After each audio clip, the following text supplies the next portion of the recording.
Il y a un membre qui est un joueur de l'équipe nationale suisse qui va venir assister à la finale, qui s'appelle Kevin Babou. J'ai eu l'initiative, mais ils m'ont accompagné vu que c'est des amis avec qui je suis tout le temps. On a décidé de venir faire la promotion de l'ONG en Guinée. Mais je me suis dit, vu que j'ai l'habitude d'organiser un tournoi à Koloma, pourquoi ne pas faire un grand champ là où j'ai appris à jouer, là où j'ai grandi, de faire un tournoi et appeler les équipes du secteur et au-delà de la commune de Ratoma. On est parti en ville, on est parti à Matoto, on est parti partout en fait. C'est quelque chose qui me tient à cœur et j'aimerais voir les enfants de demain devenir meilleurs que nous. Parce que l'éducation est très très faible chez nous en Guinée. Mesdames et messieurs, bonsoir. Bienvenue dans cette émission Question pour un citoyen. Aujourd'hui, c'est pas Djamilatou qui anime l'émission, mais parce que c'est une interview spéciale avec Monsieur Djibril Bari qui vient de la Suisse. Et il est à Conakry. Pendant ses vacances, il a décidé d'organiser un tournoi de football, mais c'est dans le cadre d'un projet bien précis. Et on est avec lui dans l'environnement pour montrer exactement ce qui se passe. Et il va nous parler de ses idées, de ce qui l'a vraiment motivé à venir dans ce sens-là pour aider les jeunes, surtout les enfants. Et d'autres aussi projets qui vont suivre après ce tournoi de football. Monsieur Djibril, bonsoir. Bonsoir à vous. Comment ça va? Ça va et vous? Bienvenue à Conakry. Merci. Ici, c'est chez vous? Toujours. D'accord. Donc, vous étiez dans quel pays? J'étais ici, après je suis parti très très jeune en Suisse, en Italie, et puis après je suis parti en Suisse, donc je vis en Suisse depuis 15-20 ans même. 15-20 ans. En allant, vous avez nagé ou bien c'est les barrières que vous avez franchies? Non. J'ai pris l'avion moi. Ah, l'avion. Je déconseille le bateau. Ok. C'est pas bien. C'est pas bien. Nous perdons beaucoup de jeunes dans la mer et c'est regrettable, quoi. D'accord, ça marche. Donc maintenant, vous êtes à Conakry actuellement et comme le pranker est venu vous surprendre ici au terrain, il vous a vraiment lancé des pics. Vous avez vu, mais vous êtes venu, comme il disait, il y a des diasporas qui reviennent. Ils ont des chantiers de construction, des plantations et autres. Mais vous avez décidé d'organiser un tournoi de football à Koloma, en banlieue de Conakry. Donc parlez-nous de vos motivations et quelle sera la suite? De base, à chaque fois que je viens à Conakry, je suis né à Dixine, mais j'ai grandi à Koloma. Donc chaque fois que je venais à Conakry, j'organisais un petit tournoi, soit de détection, soit de staff. Je faisais un tournoi de Bundes, comme on dit, de petits champs. Donc du coup, cette fois-ci, moi j'ai eu l'idée, parce que je vis en Suisse. En Suisse, l'éducation est obligatoire. Et je vois comment vivent les gens là-bas. Il y a toutes les ethnies. Il y a tout genre de communautés. Donc du coup, on est parti, on a assisté à beaucoup de choses à Genève. Par exemple, moi je vis à Genève, c'est là où on dit c'est la ville des droits. Des droits, Donc, pour moi, à chaque fois que je rentre en Guinée ici, je vois les enfants dehors avec des plateaux, des enfants qui ne travaillent pas, des enfants qui mendient. Donc j'ai eu la réflexion d'essayer de créer une ONG avec des amis, des Suisses. Il y a des Suisses, il y a un qui est suisse mais sénégalais aussi. Il y a un membre qui est un joueur de l'équipe nationale suisse qui va venir assister à la finale, qui s'appelle Kevin Babou. J'ai eu l'initiative, mais ils m'ont accompagné vu que c'est des amis avec qui je suis tout le temps. On a décidé de venir faire la promotion de l'ONG en Guinée. Mais je me suis dit, vu que j'ai l'habitude d'organiser un tournoi à Koloma, pourquoi ne pas faire un grand champ là où j'ai appris à jouer, là où j'ai grandi, de faire un tournoi et appeler les équipes du secteur et au-delà de la commune de Ratoma. On est parti en ville, on est parti à Matoto, on est parti partout en fait.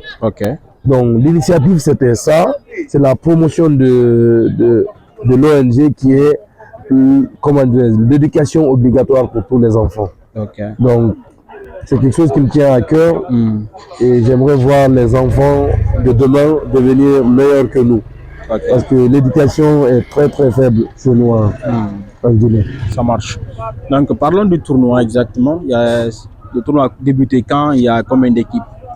Le tournoi a débuté le 11. Il y a 16 équipes à élimination directe. Élimination directe? Oui. Ok. Mais lors des quarts de finale, on a eu un incident, on a eu un décès, on fait à son âme. Oui. Et on aimerait vraiment faire un truc grandiose pour le rendre hommage et pour la promotion de l'ONG le dimanche 29. On a commencé le 11 et allait finir le 29. On a gardé les programmes, on a juste décalé un peu les programmes des quarts de finale et des demi-finales. On a pu garder quand même la finale le dimanche 29 décembre. D'accord. Maintenant, éducation obligatoire pour tous les enfants. On sait que le football, c'est pour un peu rassembler la jeunesse. C'est une manière aussi de faire jaillir certains talents. Maintenant, après le tournoi, quelle sera la suite? Après le tournoi, on a décidé d'essayer de faire la pose de la première pierre. De quoi? D'un centre, parce qu'on a envie de créer un centre. Parce que un centre de non, un centre de, on peut dire c'est comme une orphelinat, mais c'est une école. Une école, ok. Il y aura une école, une cantine, un dortoir, un petit dispensaire, il y aura... C'est un truc de grandiose en fait. C'est un centre, un grand centre là où les enfants pourront venir étudier. Ceux qui n'ont pas là où dormir pourront dormir. Ceux qui n'ont pas là où aller à l'école et qui ont leurs parents à côté, ils peuvent venir étudier et rentrer chez eux et ils peuvent manger là-bas aussi. Donc gratuitement? Gratuitement. Donc c'est ça le projet et on veut implanter ça partout en Guinée. Vu que toi-même, vous-même vous savez qu'en Guinée ici, l'école c'est saturé, surtout l'école publique. Il y en a qui, c'est un roulement, il y en a qui viennent le soir, il y en a qui viennent le matin, il y en a qui n'arrivent même pas à s'inscrire dans ces écoles-là. Donc on a décidé de créer des centres en attendant que l'État prend vraiment l'idée en main et oblige tout le monde à aller à l'école. Parce que pour moi, quand on parle de division ou quoi que ce soit, c'est parce qu'il n'y a pas d'éducation. Quand on est éduqué, on se bat pour nos intérêts. Parce que même en voyant un tournoi pareil, on ne voit pas d'ethnie, quoi. On voit des amis, tout le monde est là, toutes les ethnies confondues. Comme tu as vu, c'est les autres qui t'ont...